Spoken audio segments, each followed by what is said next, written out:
Welcome to the Under the Acacia Tree. It's episode 14 and we're entering the wild west of hiring. Look, we've all fluffed up a resume, but when you're hiring for the office, a bad interview isn't just awkward, it's a complete disaster. Today we're talking about the exact terrifying moment when you look across the office and realised we've hired the wrong person. Now, the seasonal flu has sidelined me today, but the show must go on. Helping us steer through the wreckage are some actual professionals. We have our in-house expert Bethany, as well as Amelia and Namrata joining us from the Surrey Talent Hub. Let's see how much chaos they caused without me. Welcome, guys. Thank you. Good, thank you. If you want to give yourself a brief introduction. Hi, I'm Amelia and I'm the Surrey Talent Hub manager for, I suppose we're now Ashford St Peter's Hospital. Ooh. Hi, my name is Namrata and I'm the Talent Hub campaign officer for the Surrey Talent Hub.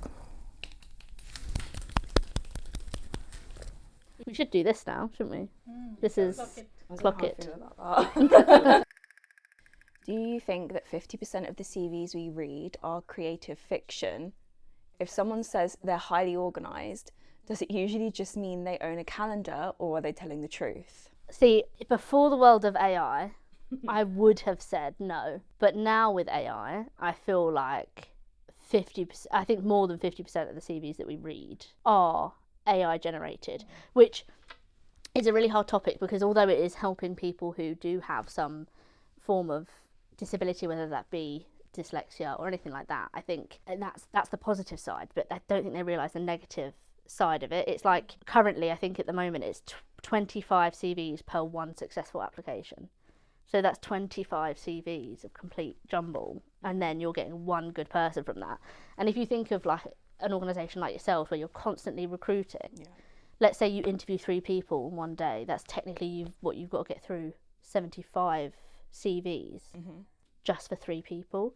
So I think there are definitely elements to CVs that are made. I think it depends on the role you apply for as well. I think we see some CVs that are so highly corporate and it doesn't need to be that elaborate. I think sometimes less is more. Oh yeah, especially when we're like headhunting all the time. Yeah. And you read the same thing 50 times over, it can get a bit monotone. Yeah. And I think sometimes we get like one quirky person, they'll put like a bit of their life history in the top. And I'm like, I love that. I want to speak to you on the phone. Hobbies. Yeah. Where did hobbies go? Honestly, yeah. Like we always used to see hobbies. Like I want to know that you knit. I want to know that you walk your dogs. I want to know that you like leisurely strolls on the beach. Like going through CV should be like swiping right and left on Tinder. Oh yeah. Like it should be, and it's just not that anymore. I think it's really hard because I do think that there is a lot of fiction out there, and I think some people do say things or put things on their CV to make them sound not better, but to make their CV appear more appealing. Yeah.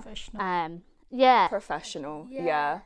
And sometimes it's like when I'm looking for a nursery assistant, I don't need professional. I need fun. I need creative. Yeah, it's the personality as well. Yeah, like I want to see loads of I want to see colour on your CV because you're a bit different. Or yes, it's sometimes hard to read on an applicant tracking system or anything like that. But if you're applying through Indeed, 9 times out of 10, it's not an applicant tracking system. Oh yeah. To add on, I would also say it also goes both ways. When we are actually we have these kind of CVs because these people are actually trying to match their profile to a job description. And if the job description that they are going through is AI generated, that's what they are going to replicate. So as employers, we have to make sure that the job description that we are putting through on the website or through social media, wherever, or on the job boards, it has to be, I'm not saying handwritten, but it has to have that personal element about the job. Yeah. That makes a huge difference. Effort goes both ways. Yeah, it's like company values get missing. Yes, Things yes. like that. Yeah, because nowadays you would come across job descriptions and you would be like, okay, this JD is not at all about this job, or this is like a copy paste from some other job description and stuff like that. Being recruiters, we can actually look at the CV and we can say that it's AI generated, and we can actually look at the JD and be like, okay, this is not something that has actually been thought of and then put forward. So yeah, that makes a difference. Yeah. I think one thing I like is it's not so like structured here, whereas like we have a lot of people that actually phone up as well. Yeah. So it's nice because I can instantly tell if I'm gonna like match with this person. I Yeah. want them to, Yeah. you know, I want them to support my customers. I know exactly who's going to like them out in the field. Yeah. Yeah. Like so-and-so, you're really going to get on with this person. I Yeah. need to recruit them. Yes. It's like personalities. It's that whole Yeah. like. It was just, we were talking about this in the morning, that when we are actually talking to somebody, it's not just about the skills or the experience or whatever is on the CV. It's actually what's not on the CV. It's like the way you actually work within a team, or the way that you respond when you are dealing with difficult situations. Those kind of things, if those are actually mentioned in your CV, those actually make difference, especially when we are recruiting for home care services and stuff like that.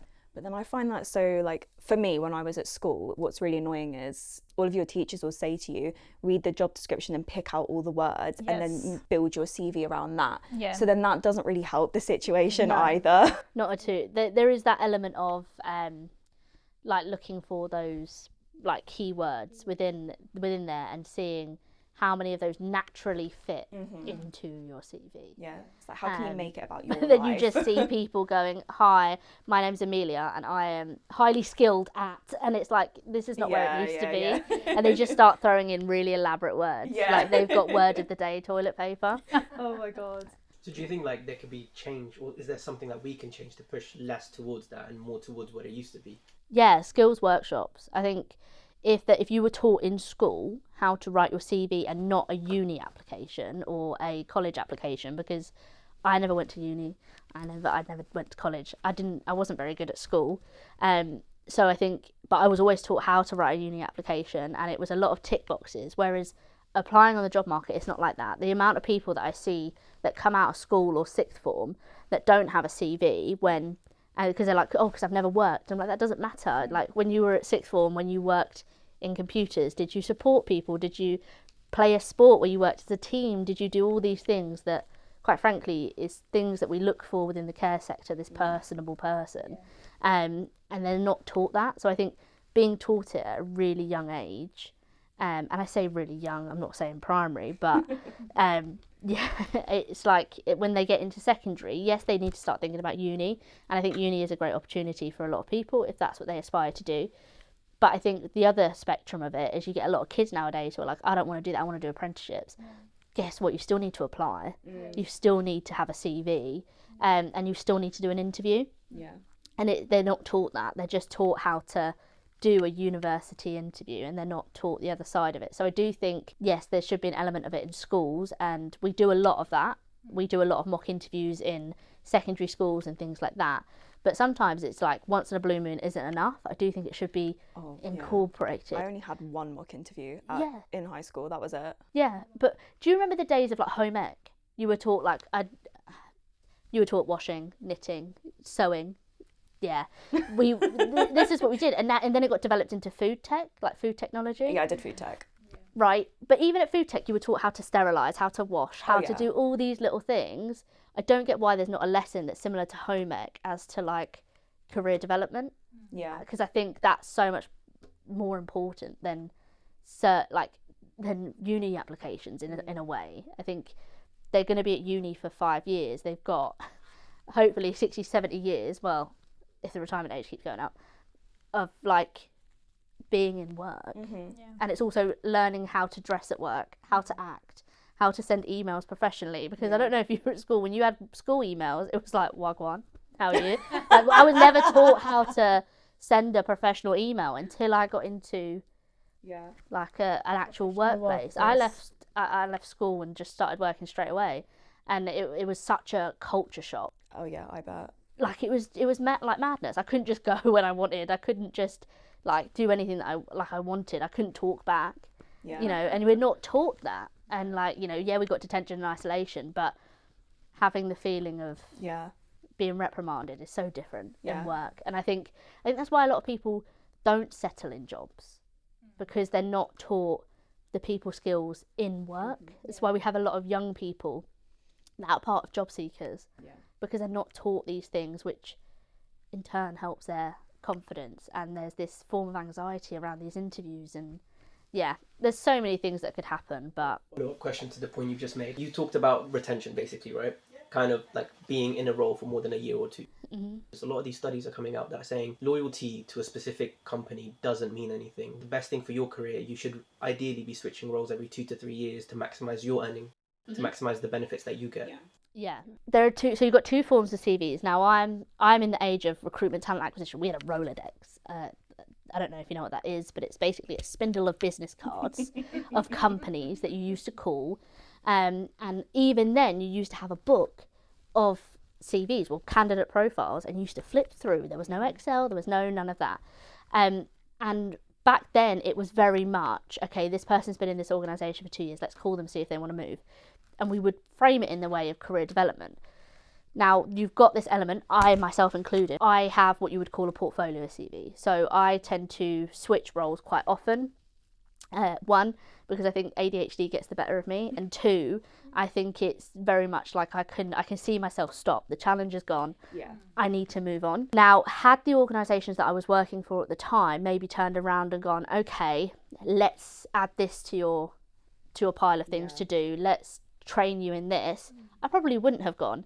Surrey Talent Hub challenges me every day because the campaigns that we do, it's different every day. So I want to stay. I've been here nearly 3 years now. And I think that's the longest I've ever stayed in employment because the challenge is there. But prior to that, I was never in an organisation more than a year, apart from one role, I think. And that's because of lockdown.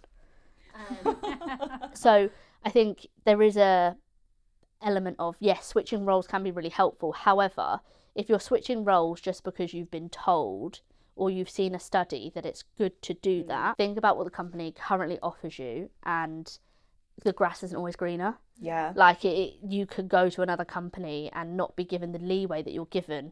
Like I know in my current role, if I have 2 dogs, obsessed with them, if they were to get ill or anything like that, I could drop what I'm doing at a hat and say to my boss, I need to go, I need to take them to the vet. There wouldn't be a question. I wouldn't even need to say anything. Yeah. If I wasn't there, there's a reason why I'm not there. So, but if I move to a new organisation, maybe that's slightly corporate or maybe family owned, I'm not going to get that leeway that I get because I've built that relationship. So it's just thinking of different pros and cons, I think, when it comes to where you currently work. It's just, a job is the only time when you get to be selfish, fully selfish for yourself. And as much as people say money doesn't have an effect, or distance doesn't have an effect, no, but all of these things help. And I think if you're being appreciated for the role that you're in and you're being given your joy from the role you're in, I don't feel like there's a need to move. If you're getting that substance that you get from your job, I don't feel like you should be like, I've been here 2 years, peace out. Like, I don't feel like that's something you need to do. I think it needs to be like and I think have a conversation with your company before you just decide to dip. Like, have that conversation and be like, look, I've been here a couple of years, I don't feel like I feel like I've progressed, but now I feel stagnant. I feel like what I'm doing is just day to day. I need something else. And if they go, we haven't got anything to give you, we can't do training or anything like that, then you sit there and you do weigh up the odds. But if they go, okay, but if you don't tell anybody, they don't know. So it is difficult to navigate a system where currently it feels like the whole system's against you in terms of working. It feels like you've got to go for the first thing you're offered because of the job market at the moment. So some people, you've brought up the point of actually sticking and talking to your company before making that massive decision, right? What tips would you give people so that they're more comfortable having that conversation with either their direct superior? I don't think it has to be negative. Like, it doesn't have to be like oi, I'm not getting what I want. I think it can be very like, in a one-to-one, just having the conversation of like, how's everything going? And it's reiterating, look, everything's going really great. I'm getting on with my stuff and I really enjoy it. However, I am in a bit of a slump. I need something to challenge me. I need something to push me right now. And quite often, I think it's not coming at it from a negative and just hitting everything's easier, like the but. I don't know if you've ever heard, like, you're really pretty, but that thing, it makes the blow really easy. So a company doesn't like feeling like they're not supporting their staff, but 9 times out of 10 they don't want that review. If I look at like Acacia, it's a really close-knit team. It's very family orientated, and the way I like, whereas the NHS is very big, it's like Surrey and Sussex is huge. There is not many people that I think if I walked into the office where I walked in, I know barely anybody in that office, but I could turn around to every single one of them and say, what do you do? What do you do? And like this shadowing opportunity is great. Like we had shadowing at Surrey, and it was where you could pick anybody. You could pick a doctor, a pharmacist, and shadow them for a few days and see what they did. And that was a really great opportunity. And sometimes it's just that you just need to see how the other half live. So if it's like saying to your director, look, I want to be where you are in 10 years' time. I want to shadow you.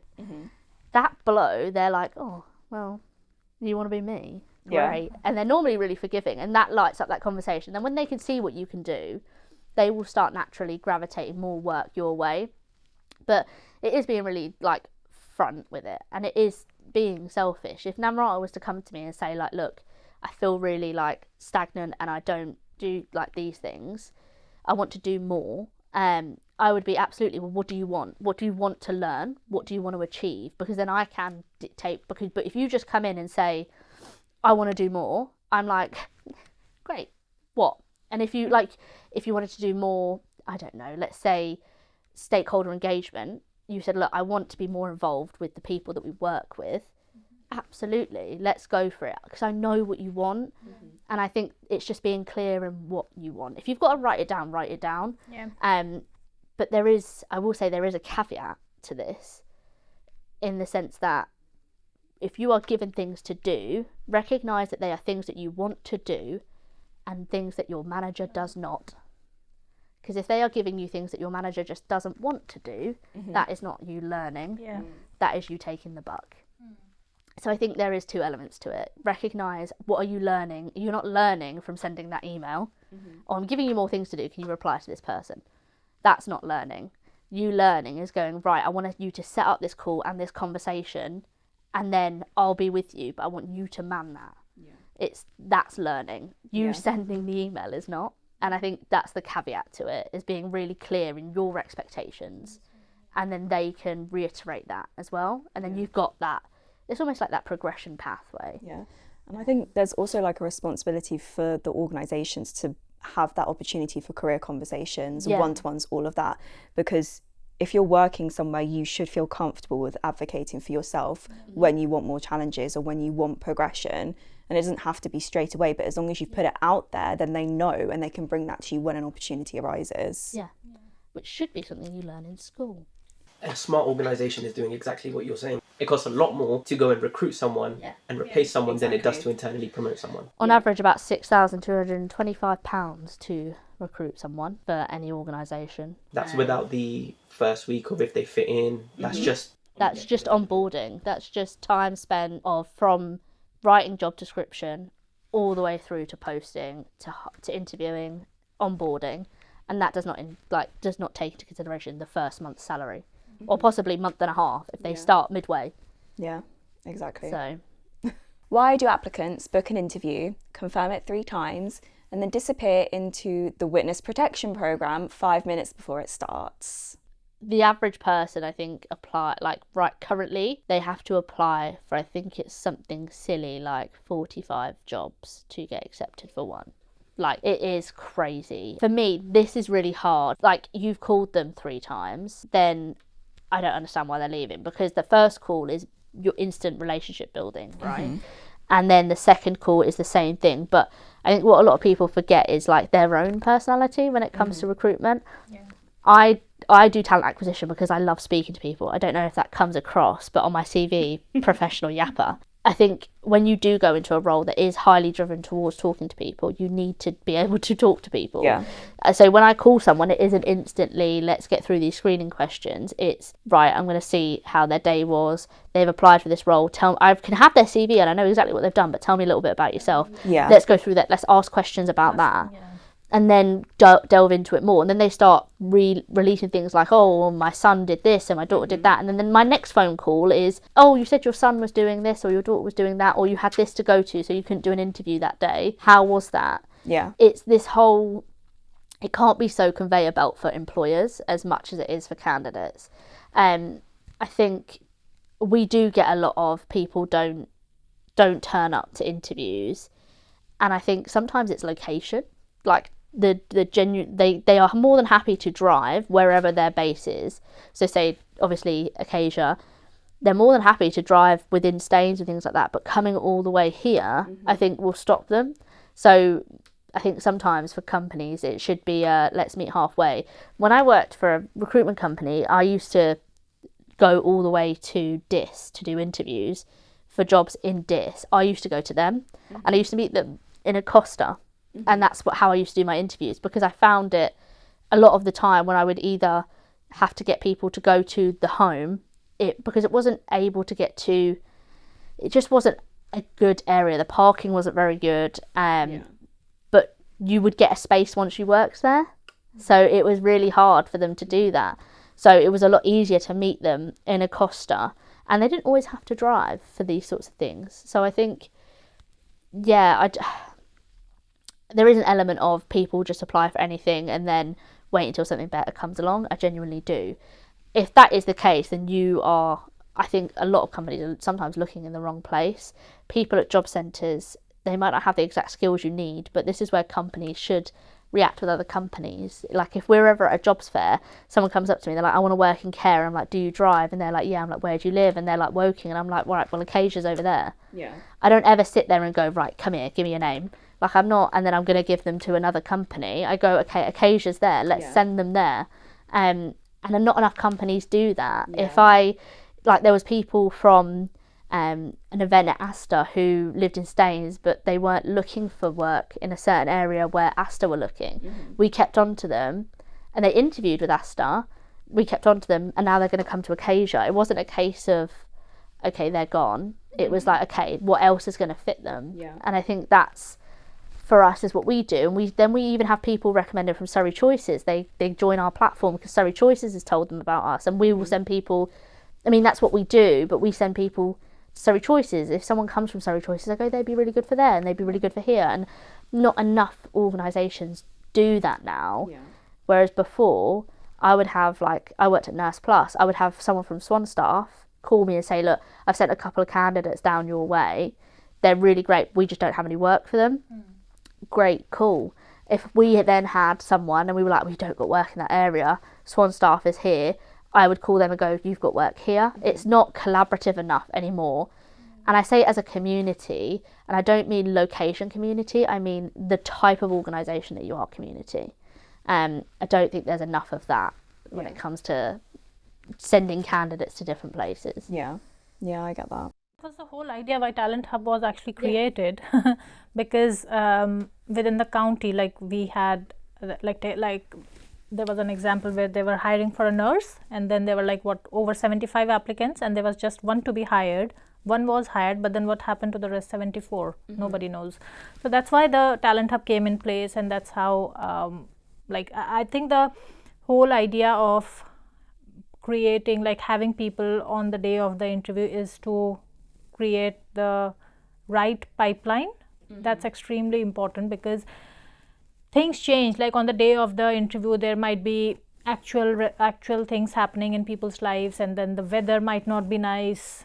There might be other things going on, so you never know. But then I also think that when we start speaking to candidates, the very first call that you get into, like Amelia was saying, that instead of you, as a recruiter or somebody, calling a candidate and letting them know about the job, and if they have applied, make them talk. Because if they are talking back or saying things that, oh, I remember I applied for this role, oh, I remember when did I, when they are talking, it means that they are genuinely interested. Yeah. So I think that's very important to actually understand, because if you are just ticking in marks that, okay, I call the person and then this person is going to come, there is 99% chance that this person is not going to come, because they just did yes, okay, yeah, okay, and then they are done. They are not talking about the job. Yeah, and you don't know anything about them that way either. Exactly. You don't know if they're going to be a good fit. Exactly. So I think that's where the interest level of the candidate shows, and that's how you actually know that, okay, on the day of the interview. Even after that, they would like it's been said, after having 3 conversations, there might be cases where they would be like, oh, sorry, I have a hospital emergency, I won't be in. It's fine.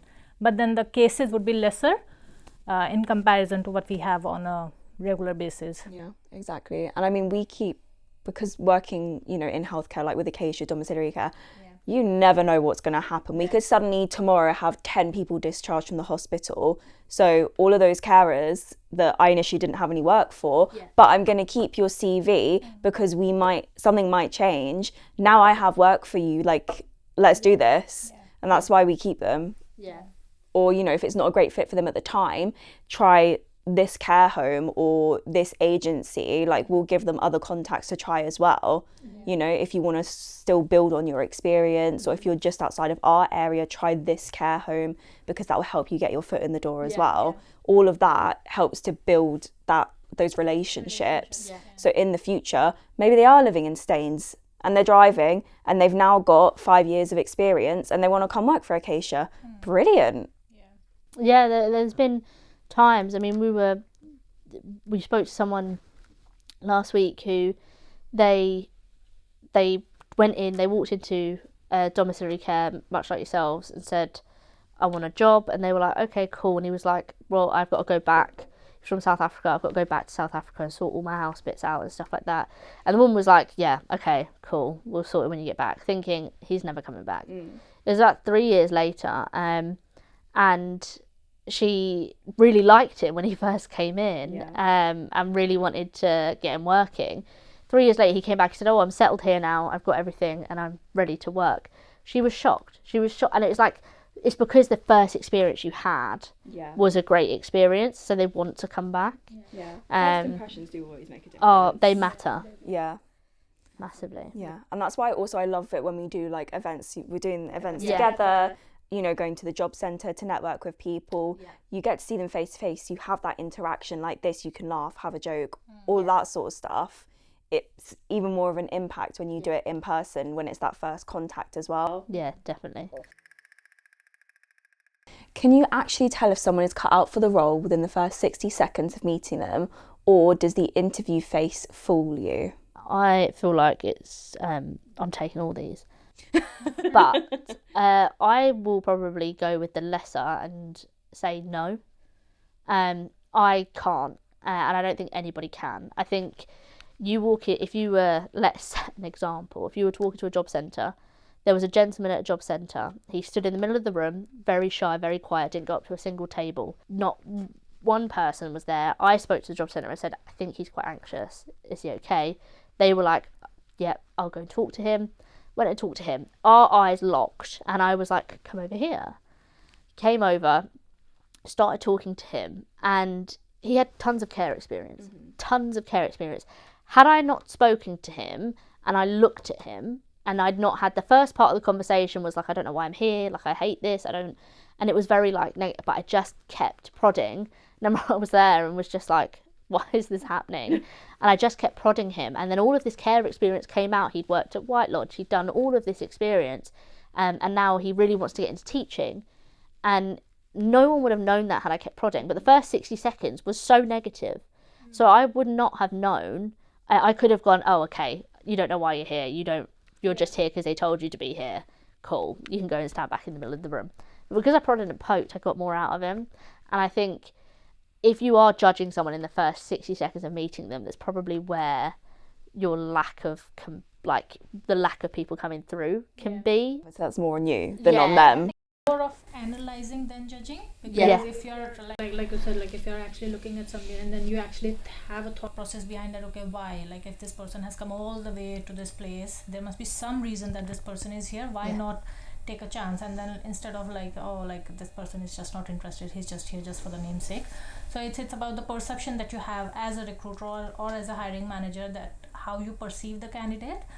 So instead of judging, start analyzing, and that would actually give you a better idea of, I would say better idea. I mean, you can't judge, but it would give you a better idea whether this person is actually going to be a fit for the role or probably just for the interview and things like that.